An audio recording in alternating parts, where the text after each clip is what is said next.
అమ్మా సుధా, పొద్దుటించి పరగడుపుతో ఉన్నావు. ఆ ఫ్లాస్క్ లో కాస్త కాఫీ ఉంది, వెళ్ళి తాగు.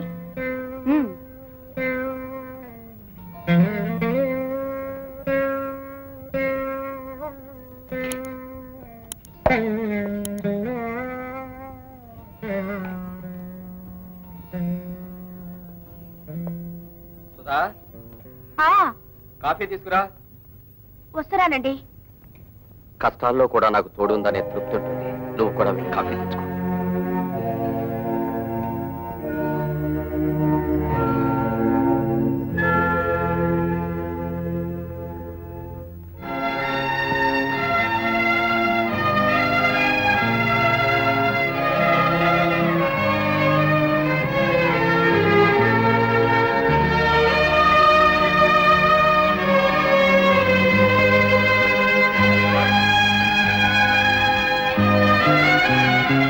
సుధా, వస్తున్నానత్తయ్య.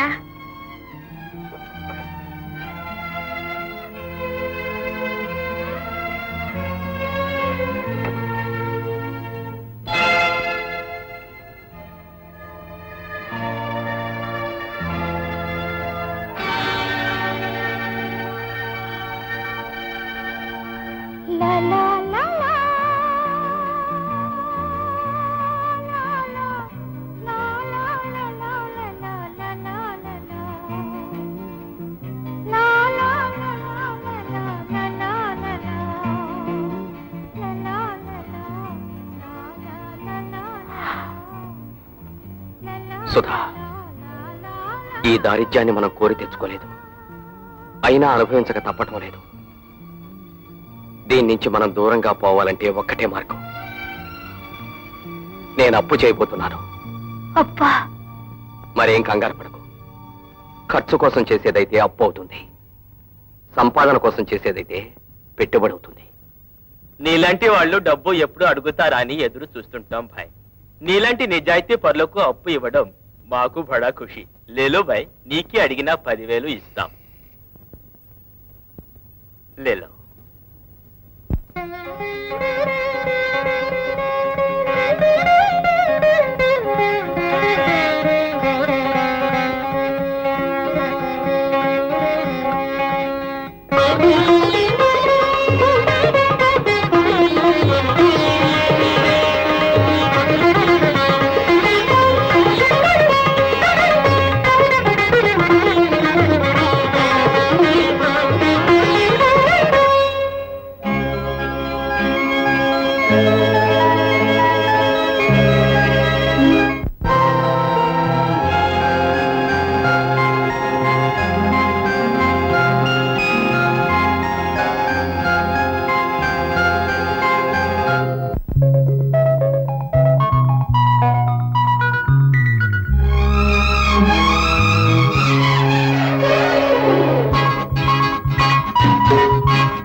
ఏమిటి రిపేరా?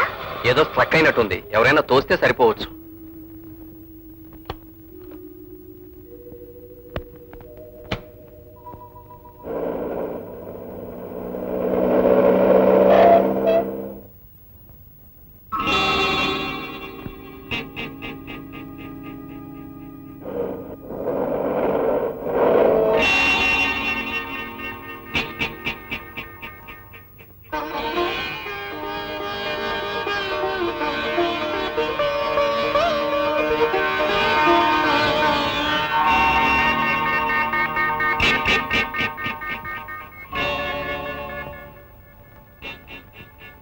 బ్రదరా, ఏ గాడిదైనా డబ్బు సంపాదించవచ్చు అన్నావు ఇది వరకు.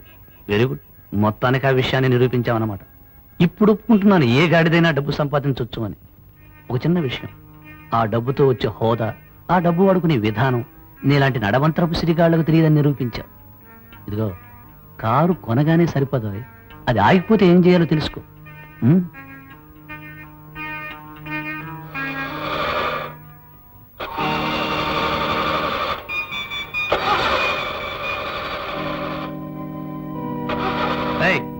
ఇలా రా. కారు స్టార్ట్ కావడం లేదు. ఈ 100 రూపాయలు తీసుకుని కారు దొక్కి.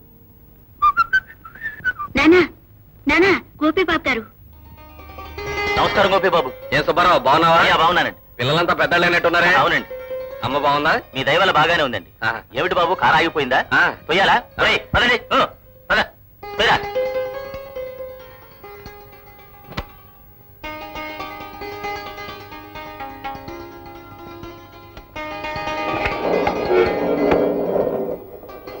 సుబ్బారావు ఈ డబ్బు తీసుకుని పిల్లలకి ఏమైనా కొని. వద్దు బాబు, మీ దయ వల్ల మా పని బాగానే ఉంది. నేను వస్తాను. అలాగే. వస్తానమ్మా. వస్తాను బాబు.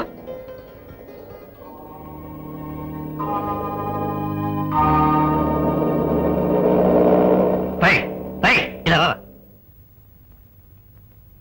ఎలా రాస్కెల్, 100 రూపాయలు నా దగ్గర తీసుకుని వాడి కాడ దోస్తావా? బుద్ధి లేదా గాడిద దునపతలో ఉన్నావు?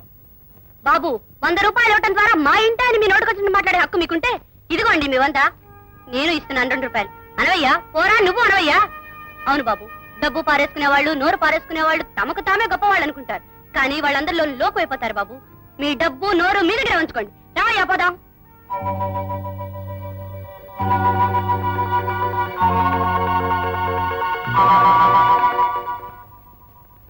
రంగా, వచ్చే నెల 15వ తారీఖున ఈ హాస్పిటల్ మన చీఫ్ మినిస్టర్ గారు ఓపెన్ చేస్తారట. డే అండ్ నైట్ వర్క్ చేసి పని పూర్తయ్యేటట్లు చూడు. Yes sir. బిల్డింగ్ పూర్తవుతుంది అనుకోండి, కానీ మన బిల్స్ చాలా పాస్ కాకుండా ఉండిపోయినాయండి. మరి బిల్స్? రంగా, హాస్పిటల్ ఓపెనింగ్ కి అఫీషియల్స్ అంతా వస్తారు. అదే రోజు సాయంత్రం మన ఇంట్లో బ్రహ్మాండంగా పార్టీ ఇస్తాం. ఆ తర్వాత బిల్స్ వాటంతటవే నడిచొస్తాయి. Sir, you are a real genius sir. వెళ్ళి పార్టీ లిస్ట్ తయారు చేయి. Yes sir. గుర్రం చలాకి గుర్రం, గుర్రం చలాకి గుర్రం. సరే గాని మావయ్య, మన కొట్టెప్పుడు మొరగదే. మా అమ్మ అంటే దానికి భయం. అదేం కాదులే, నా కొండమ్మ చెప్పింది. కుక్క బదులు కూడా అమ్మమ్మే మొరుగుతుందంట. గుర్రం చలాకి గుర్రం. అయ్యో అయ్యో, పనికిరాలి వెధవా. బాబు కింద పడితే ఎంత దెబ్బ తగులుతుందో నీకేం తెలుసు? అడ్డగాడిదా. గాడిని కాను, గుర్రాన్ని. ఏడ్చావు. ఈ ఇల్లు కాదని ఆ ఇంటికి వెళ్ళిన వాడివి మళ్ళీ ఈ ఇంటికి తగలట్టావే. బాబుతో ఆడుకుందామని. ఏ, నువ్వు ఆడుకోవడానికి దొరబాబే కావాలా? నీలాంటి వెర్రి వెధవలు బయట చాలా మంది ఉన్నారు. అక్కడ చావు.